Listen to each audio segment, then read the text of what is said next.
Bom dia, pessoal.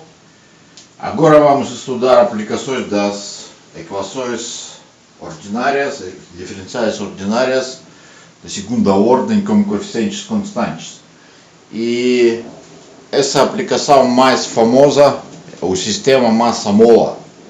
Então, temos uma mola que está fixada com uma massa e não tem atrito, não tem gravidade. Nosso sistema está se movendo somente pela lei de Hooke.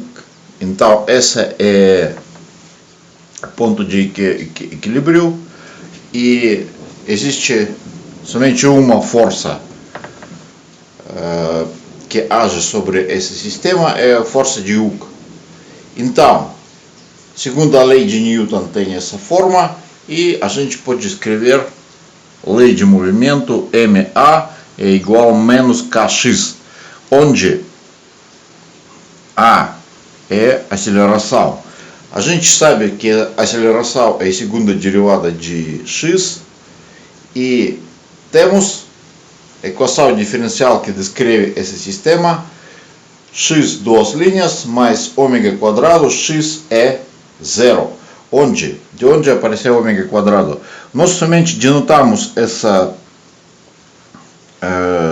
relação, a raiz de k sobre m, como ômega quadrado. A gente pode, como ômega, a gente pode fazer isso porque k e m são valores positivos. Então, a equação característica é a seguinte: ômega quadrado é um número positivo e por isso temos somente duas raízes complexas conjugadas, menos ômega i mais ômega i. E solução para a equação homogênea, essa equação é homogênea com certeza, vai ter essa forma. Poderíamos deixar nessa forma, mas tradicionalmente em todas as manuais de física a gente apresenta na outra forma, que é mais curta, mais compreensível do ponto de vista como se procede esse processo. Então, temos que transformar nossa equação, nossa fórmula em uma outra que fosse mais compreensível. Então, logo aparece uma ideia que podemos transformar pela essa fórmula, pela lei de soma de seno de soma. Para isso, como aqui temos cosseno de ômega t e aqui seno de ômega t, ele coincide com respectivamente cosseno de b e seno de b. Mas neste caso, seno de A tem que ser C1 e cosseno de A tem que ser C2. Então, como C1 e C2 são como se fossem números fixos, e eles são dados, nós precisamos resolver um sistema desse tipo. E a gente não tem certeza se esse sistema pode ser resolvido ou não. Por quê? Porque seno e cosseno não são qualquer número. Seno e cosseno do mesmo argumento, eles têm que satisfazer a identidade seno quadrado de alfa de A mais cosseno quadrado de A é 1.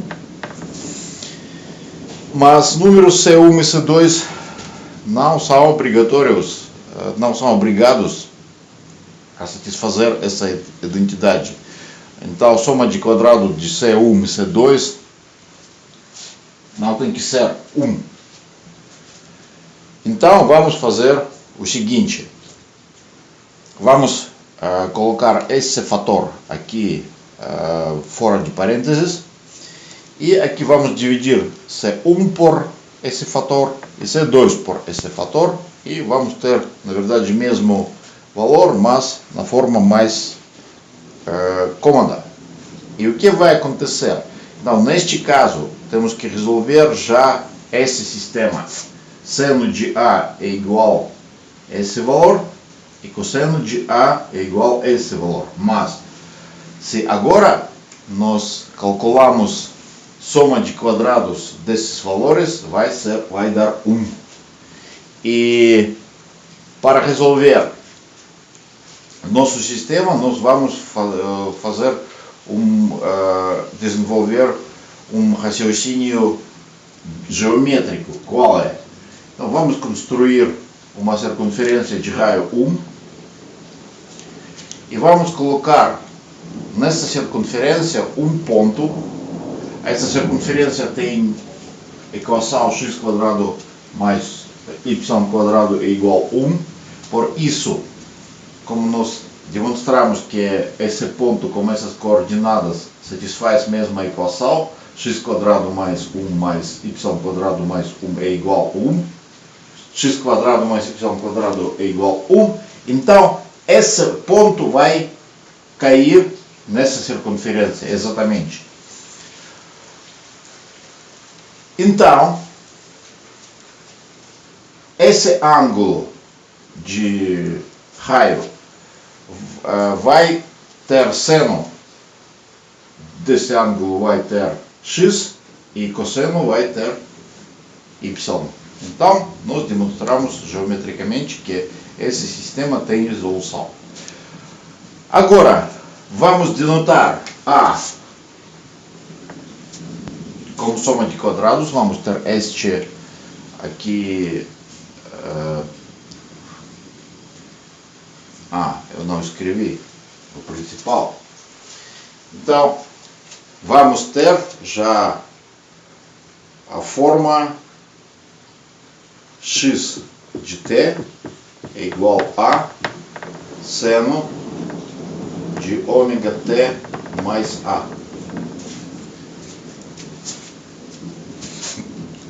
Então, pela essa fórmula de soma de seno, nós podemos escrever essa lei de movimento. E essa lei de movimento é muito mais agradável do que este. Mas, antes de desenhar o gráfico dessa lei de movimento, nós podemos fazer uma observação muito importante e interessante. Então, vamos aplicar as condições iniciais. Quais são condições iniciais? São valores desse C1 e C2, mas estas condições iniciais, vamos falar que são momento de tempo zero, qual vai ser coordenada x e valor da derivada nesse momento de tempo zero. Então, coordenada x é x de zero, vamos ter C1, porque substituímos aqui, cosseno de zero é zero, vamos ter C1 só. E calculamos derivado, temos essa coisa, e claro que é x de t, x' de zero é ômega C2, porque somente cosseno não é zero aqui. A partir disso podemos calcular C1 e C2 e já podemos calcular o valor de A. Então, e vai ser dessa forma. E definir o valor do ângulo A. Ele vai ser dessa forma, como se dividirmos essas equações uma por outra, vamos ter seno A sobre cosseno A é igual a C1 sobre C2, substituímos daqui e vamos ter esse valor. Mas, com certeza, essa função é periódica. Como seno é função periódica com período 2π, então esse argumento ômega t vai ter é igual a 2π e temos essa fórmula, onde ômega é igual a km. Então, o que é interessante aqui? É interessante que temos as características do sistema massa-mola, características físicas, que dependem, primeira, é característica angular, vamos falar, é período do sistema, essa frequência cíclica do sistema, frequência angular do sistema, eles dependem somente das propriedades internas do sistema, eles não mudam, porque não muda massa, não muda elasticidade da mola. E período depende somente disso. Mas existe este valor que se chama amplitude. É claro que essa amplitude é valor máximo de x. E ele depende já das condições iniciais, da coordenada inicial e da velocidade inicial. Então, como podemos mudar a coordenada inicial? Então, podemos colocar esse m em um outro ponto no momento tempo inicial. E, por exemplo, podemos dar um golpe para essa massa, para entregar para ela uma velocidade que não é zero. E essa velocidade vai ser velocidade inicial. Então, características do sistema se dividem em dois tipos. Primeiro tipo é características angulares, como frequência e período, que dependem somente das propriedades internas do sistema. Características internas do sistema são massa e elasticidade da mola. E segundo tipo são amplitude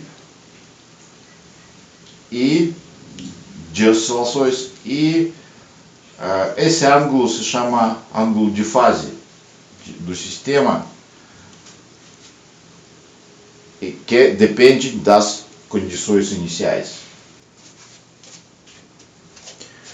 E o gráfico desse processo é o seguinte: amplitude é declinação máxima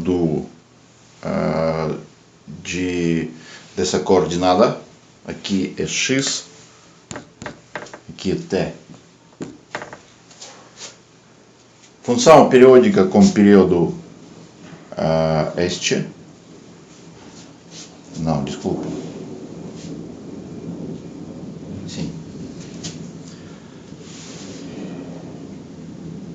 E ele define o valor de tempo onde nós começamos nossas oscilações. Então é essa translação de todo o gráfico. Então, no momento de tempo zero, nós começamos de se mover desse ponto. Então, por exemplo, vai constituir a posição aqui, mais ou menos. Então, é quanto podemos falar raciocinando somente sobre uma equação diferencial. Então, nós tiramos muita informação somente de uma equação diferencial que descreve esse processo, primeiro. E segunda coisa, que é aquela, como se fosse borice de condições iniciais, ele também dá muita informação para processos físicos, e essas coisas têm muita aplicação na física.